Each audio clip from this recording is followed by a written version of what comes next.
ರೇಣುಕಾಸ್ವಾಮಿ ಕುಟುಂಬಕ್ಕೆ ಸಹಾಯವನ್ನ ಮಾಡಕ್ಕೆ ಈಗ ಮುಂದಾಗಿದ್ದಾರಂತೆ. ಅವ್ರ ಕುಟುಂಬಸ್ಥರೇನೋ ದರ್ಶನ್ ಹತ್ರ ಮಾತಾಡಿದ್ರಂತೆ. ಅದಕ್ಕೆ ದರ್ಶನ್ ಅವರು ಆಚೆ ಬಂದ ಮೇಲೆ ಸಹಾಯ ಮಾಡಕ್ಕೆ ಮುಂದಾಗಿದ್ರಂತೆ.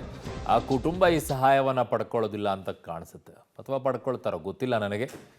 ಕಾರಣ ನೋವನ್ನು ಉಂಡು ಆ ವ್ಯಕ್ತಿಯನ್ನೇ ಕಳ್ಕೊಂಡಿರುವಂಥ ಕುಟುಂಬ, ತಂದೆ ತಾಯಿಗಳು ತನ್ನ ಮಗನನ್ನು ಕಳ್ಕೊಂಡು, ಆ ಹೆಣ್ಮಗಳು ತನ್ನ ಗಂಡನನ್ನು ಕಳ್ಕೊಂಡು, ಆ ಇನ್ನೂ ಪಾಪ ಮಗು ಹುಟ್ಟಿಲ್ಲ, ತನ್ನ ತಂದೆಯನ್ನು ಕಳ್ಕೊಂಡಿರುವಂಥದ್ದು. ಅವರು ಇವರಿಂದ ಸಹಾಯ ಪಡ್ಕೊಳ್ತಾರ? ಜೀವವನ್ನು ಬಲಿ ಪಡ್ಕೊಂಡವರಿಂದ ಗೊತ್ತಿಲ್ಲ ನನಗೆ. ಪಡ್ಕೊಳ್ಬೋದು, ಪಡ್ಕೊಳ್ಳಿಕ್ಕೂ ಇಲ್ಲ. ಬಟ್ ಅವರೇನೋ ಈಗ ಸಾಯಿಸ್ಬಿಟ್ಟು ಈಗ ಸಹಾಯಕ್ಕೆ ಹೋಗ್ತಾರಂತೆ.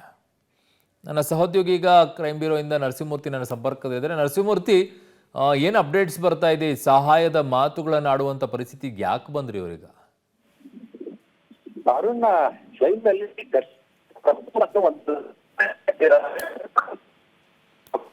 ಓಕೆ, ಸಂಪರ್ಕ ಸಾಧ್ಯ ಆಗ್ತಿಲ್ಲ. ವಾಪಸ್ ಬರ್ತೀನಿ ನರಸಿಂಹಮೂರ್ತಿ ನಿಮ್ಮ ಹತ್ರ. ಸೊ ಏನೋ ಸಹಾಯ ಮಾಡುವಂಥದ್ದನ್ನು ಮಾತನಾಡ್ತಾ ಇದ್ರಂತೆ.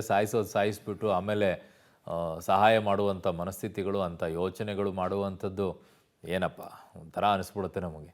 ಆ ಕುಟುಂಬದಲ್ಲಿರುವಂಥ ಜೀವನೇ ಹೊರಟೋಯ್ತಲ್ಲ, ಇನ್ನೇನು ಸಹಾಯ ಮಾಡ್ತೀರಾ? ಏನು ಸಹಾಯ ಮಾಡ್ತೀರಾ? ಎಷ್ಟು ಅಂತ ಕೊಡ್ತೀರಾ? ಬೆಲೆ ಕಟ್ತೀರಾ ಜೀವಕ್ಕೆ ಬೆಲೆ ಕಟ್ಟೋಕ್ಕಾಗತ್ತಾ ನಿಮಗೆ? ಕಟ್ಬೋದೇನಪ್ಪ ನೀವು. ಜೀವನೇ ಬಲಿ ತೊಗೊಂಡ್ಮೇಲೆ ಜೀವಕ್ಕೆ ಬೆಲೆ ಕಟ್ಟದೇ ಇರೋಕ್ಕಾಗತ್ತಾ ನೀವು? ಕಟ್ತೀರಾ. ಅವರೇನೋ ಕುಟುಂಬಸ್ಥರ ಜೊತೆಗೆ ಮಾತಾಡ್ತಾರಂತೆ, ಆಮೇಲೆ ಡಿಸೈಡ್ ಮಾಡ್ತಾರೆ. ಆ ಕುಟುಂಬಸ್ಥರು ಒಪ್ಕೊಳ್ತಾರ ಬಿಡ್ತಾರೆ, ಅವ್ರಿಗೆ ಬಿಟ್ಟಿದ್ದು. ಸಹಾಯ ಮಾಡೋದು ಅವ್ರಿಗೆ ಬಿಟ್ಟಿದ್ದು. ಪಡ್ಕೊಂಡ್ರೆ ಅವ್ರು ಪಡ್ಕೊಳ್ತಾರೆ. ಬಟ್ ಸಾಮಾನ್ಯವಾಗಿ ನೋಡೋದು ಹೇಗಾಗುತ್ತೆ ಅಂದರೆ, ಆ ಕುಟುಂಬದಲ್ಲಿರುವಂಥ ಆ ಹುಡುಗನನ್ನು ಕಿತ್ಕೊಂಡು ನಾವು ಹೋಗಿ ಕೊಟ್ಟೆ, ಸಮಾಧಾನ ಮಾಡ್ಕೊಳ್ಳಿ ಅಂದ್ಬಿಟ್ರೆ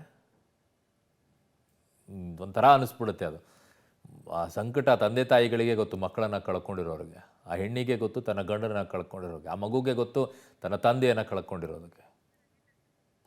ಓಕೆ, ನನ್ನ ಸಹೋದ್ಯೋಗಿ ನರಸಿಂಹಮೂರ್ತಿ ಇದ್ದಾರೆ. ನರಸಿಂಹಮೂರ್ತಿ, ಈಗ ಈ ಸಹಾಯದ ವಿಚಾರ ಯಾಕೆ ಬರ್ತಾ ಇದೆ ಈಗ ಅಂತ? ಅರುಣ್, ಪ್ರಮುಖವಾಗಿ ಜೈಲಲ್ಲಿ ದರ್ಶನ್ಗೆ ಅವರ ಕುಟುಂಬಸ್ಥರು ಒಂದು ಸಲಹೆಯನ್ನ ಕೊಟ್ಟಿದ್ದಾರೆ.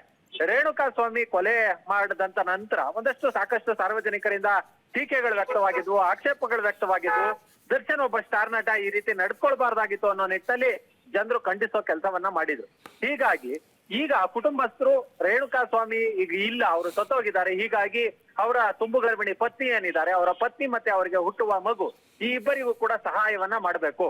ಅದ್ರ ಜೊತೆಗೆ ಅವರ ಪೋಷಕರು ಏನಿದ್ದಾರೆ, ಅವ್ರಿಗೂ ಕೂಡ ಒಂದಿಷ್ಟು ಧನ ಸಹಾಯವನ್ನ ಮಾಡ್ಬೇಕು ಅನ್ನೋ ನಿಟ್ಟಲ್ಲಿ ಅವರ ಕುಟುಂಬಸ್ಥರು ದರ್ಶನ್ಗೆ ಒಂದು ಸಲಹೆಯನ್ನ ಕೊಟ್ಟಿದ್ದಾರಂತೆ. ದರ್ಶನ್ ಜೈಲಿನಲ್ಲಿ ಇದಕ್ಕೆ ಎಸ್ ಹೌದು, ನಾನು ಹೊರಗೆ ಬಂದ ತಕ್ಷಣ ಅವ್ರಿಗೆ ಒಂದಷ್ಟು ಸಹಾಯವನ್ನ ಮಾಡುವ ಕೆಲಸವನ್ನ ಮಾಡ್ತೀನಿ ಅನ್ನೋ ನಿಟ್ಟಲ್ಲಿ ಹೇಳಿದಾರಂತೆ. ಇವರ ಸಲಹೆಗೆ ಒಪ್ಕೊಂಡಿದ್ದಾರಂತೆ. ನಾನು ಒಬ್ಬನೇ ಹೋಗೋದಿಲ್ಲ, ನನ್ನ ಅಭಿಮಾನಿಗಳನ್ನ ಕೂಡ ಕರ್ಕೊಂಡು ಹೋಗಿ ಆ ರೇಣುಕಾಸ್ವಾಮಿ ಕುಟುಂಬಕ್ಕೆ ಸಹಾಯವನ್ನ ನೀಡೋದಾಗಿ ಹೇಳಿದ್ದಾರೆ. ಆದ್ರೆ ಈ ಒಂದು ಸಹಾಯವನ್ನ ರೇಣುಕಾಸ್ವಾಮಿ ಕುಟುಂಬ ಹೇಗೆ ಸ್ವೀಕಾರ ಮಾಡ್ತಾರೋ ಗೊತ್ತಿಲ್ಲ. ಇದೆಲ್ಲವೂ ಕೂಡ ದರ್ಶನ್ ಜೈಲಿನಿಂದ ಬಿಡುಗಡೆಯಾದ ಬಳಿಕವಷ್ಟೇ ಈ ಒಂದು ಪ್ರಕ್ರಿಯೆಗಳು ಜರುಗಬೇಕಾಗಿರೋದು. ಅರುಣ್. ಓಕೆ ನರಸಿಂಹಮೂರ್ತಿ, ನಿಮ್ಮೆಲ್ಲ ಮಾಹಿತಿಗೆ ಧನ್ಯವಾದಗಳು.